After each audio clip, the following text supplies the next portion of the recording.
Alright, so I finally unlocked all trophies and obtained Platinum for Marvel's Spider-Man 2. I figured I'd show you guys the journey I went on as I kind of review the game, since I spent so much time playing. Plus, Spider-Man is the best character ever created. Okay, when I was 10, my mom bought me this blue Spider-Man shirt from Kohl's, and let me tell you, I wore that sucker for a week straight. I was rewatching Spider-Man fight scenes in games and movies and jumping around the house like a buffoon. Shoot, I was even Spider-Man this year for Halloween. But as I've grown up, I've realized how realistic a guy swinging through New York City in red and blue pajamas really is. For some reason though, with all that being said, Spider-Man remains to be one of the most grounded and realistic characters to ever be put in a comic book. I'm honestly curious, what are your guys' favorite hero and why? To me personally, Spider-Man represents everyday people like you and me, and the struggles the world can and will likely put you through. He shows us how to put our best foot forward, even when we're scared. And throughout his story, Spider-Man isn't perfect by any means. He actually gets pooped on like all the time. But it's his love for his family within himself that keeps him fighting,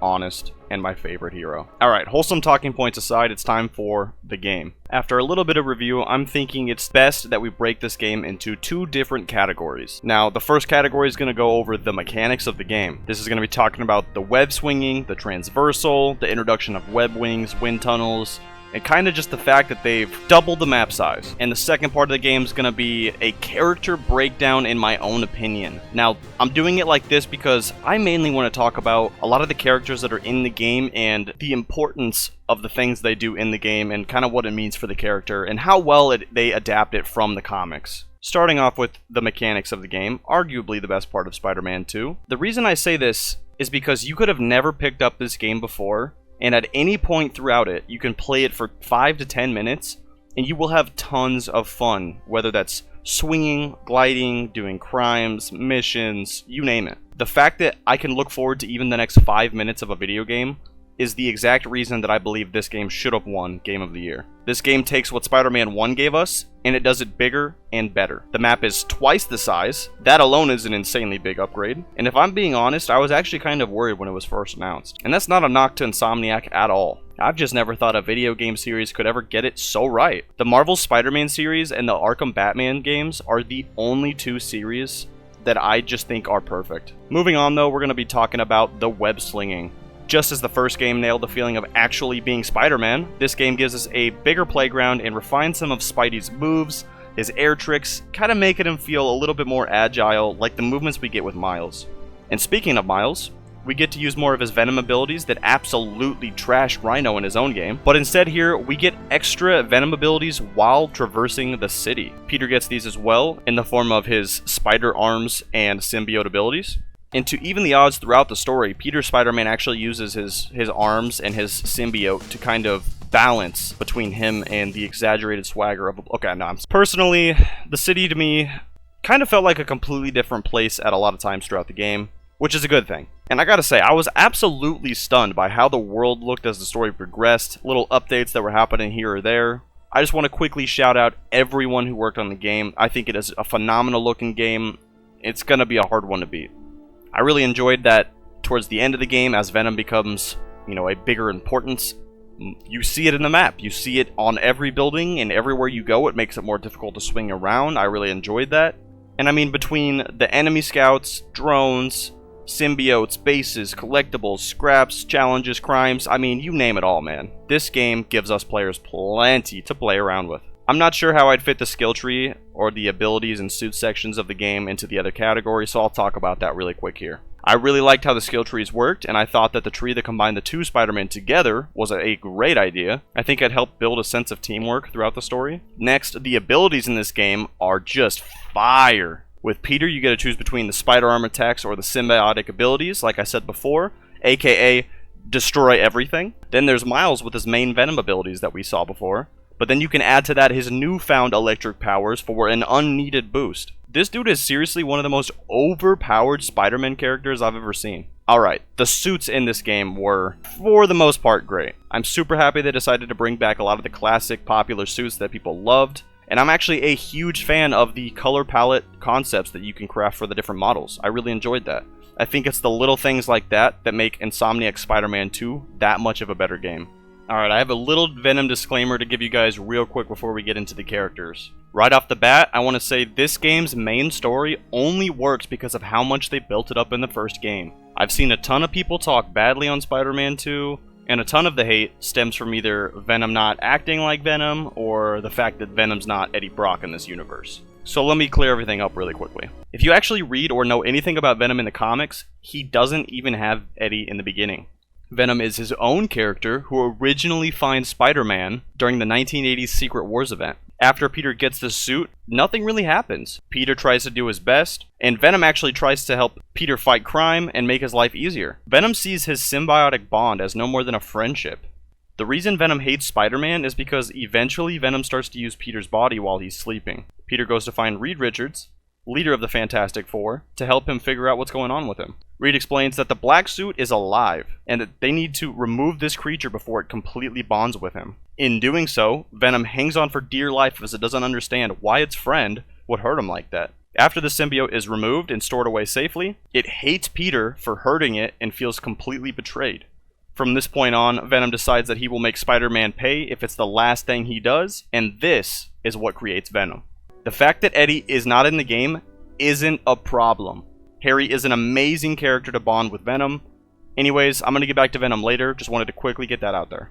Now, talking about characters, I'm going to go in the order from when they appear in the game, and I'm just going to kind of talk through the game. We start off with my favorite boss fight of the entire game being Sandman. The reason I love this so much is because just look at the scale of this. How much development they put into this is incredible. I just couldn't get over how cool it was to get bitch slapped by Sandman. And honestly, I think my favorite part is when he tries to run away through the city after Miles does some damage to him. Having him crawl up a building and almost level the city within minutes of the game opening. I mean, this beginning mission just absolutely blew my mind. I was so happy by the end of the game what they had done with Sandman's character.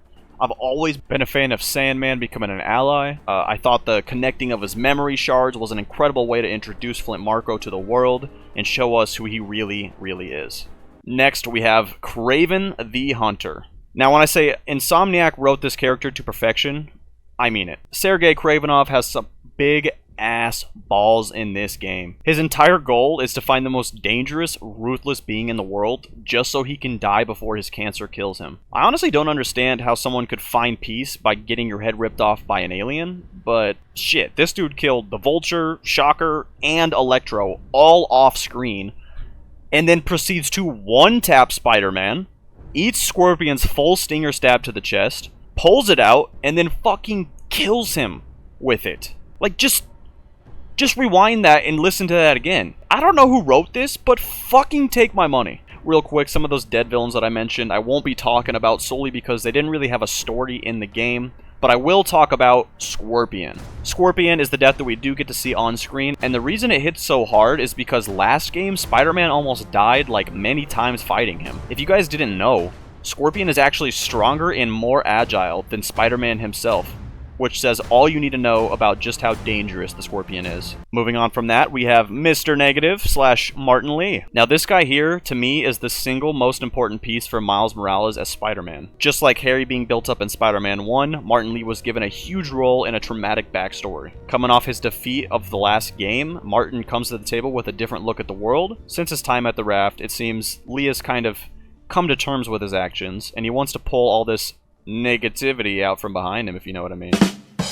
But after being kidnapped by Kraven, Martin Lee is forced to fight Miles pretty early on. To see how Miles is handling the loss of his father, and Mr. Negative's inclusion here helps drive Miles' growth throughout the story. Miles would not be the Spider-Man he is at the end of Spider-Man 2 without Martin Lee. Towards the end of the story, Martin Lee kind of sacrifices all of his power into Peter, freeing him from becoming a symbiote in turn.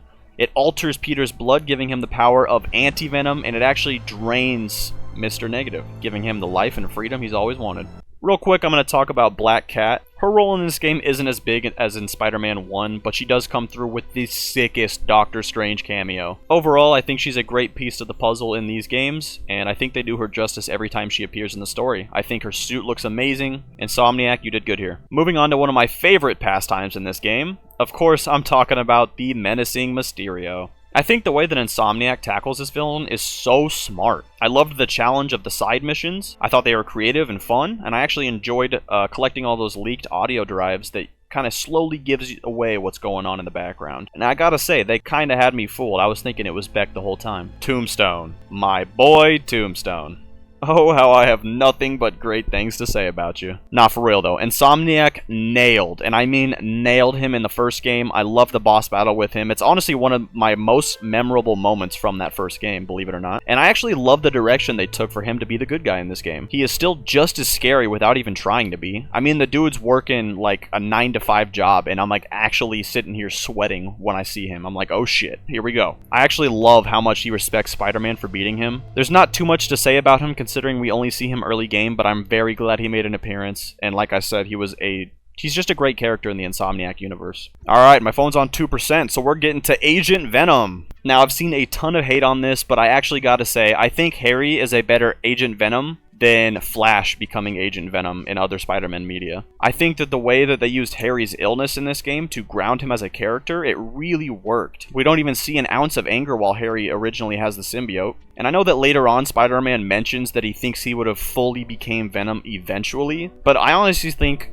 if they wanted to keep Agent Venom around throughout this game and didn't, like, not go the Venom route, I think that he would have worked perfectly as a good guy. It makes total sense that Harry would run into combat without thinking. It's kind of what Agent Venom's all about. It's learning to control this power that you would have never had without being consumed by Venom. I did think he looked kind of wonky. I know there's like a couple of different depictions of him and the way that he looks throughout the comics and TV. There's a TV show he's in, I believe. And he did look a little wonky for me, I will say that. Alright, we got the Lizard. I didn't expect this dude to have such a big eye gap, but I gotta say he does kill as a lizard. Personally, I'm a little tired of seeing him fight in giant versions of himself. In Spider-Man games, I just think we've had so many giant lizards where I really think they could do the more comic accurate version, like the one we do see initially in this game. But the fact that they did want to go with the Bully Maguire, you know, black suit, going crazy, I think that the fact that they chose a giant lizard for this, I think it works. I think the character was great. It's just something that I've just been seeing a lot of.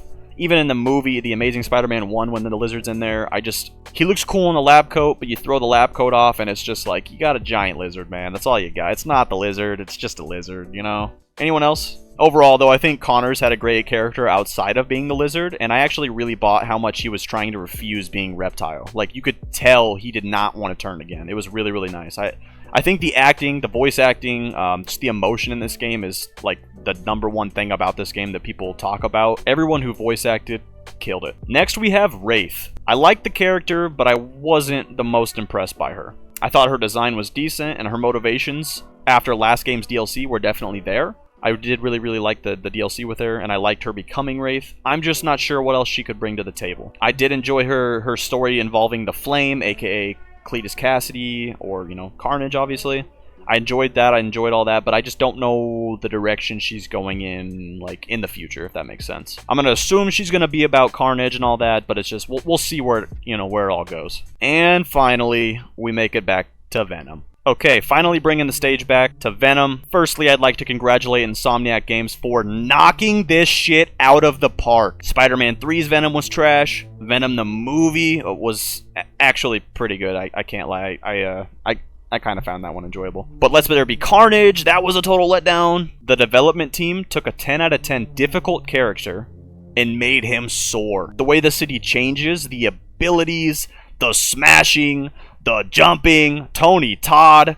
I mean, I could go on, and I will go on and on about this performance for a very long time. To me, this is up there with Darth Vader, the Emperor, Doctor Doom, Thanos, any big character, any, you know, big, impactful, you know, just character like that. I think Venom's up there, man. They really knocked it out of the park. I loved every second of the story of him. I thought that even when Peter was in the black suit, I could feel his emotion. Yuri Lowenthal, you absolutely killed it. And honestly, like, the spider design, I don't know, man. Everything about Venom in this game, they just completely did for me. I just feel like in other games, whether it's whenever he's moving around with, like, his symbiotic tendrils, like, this game is the only game that I think looks just right. Like, it's not too wet, it's not too ropey.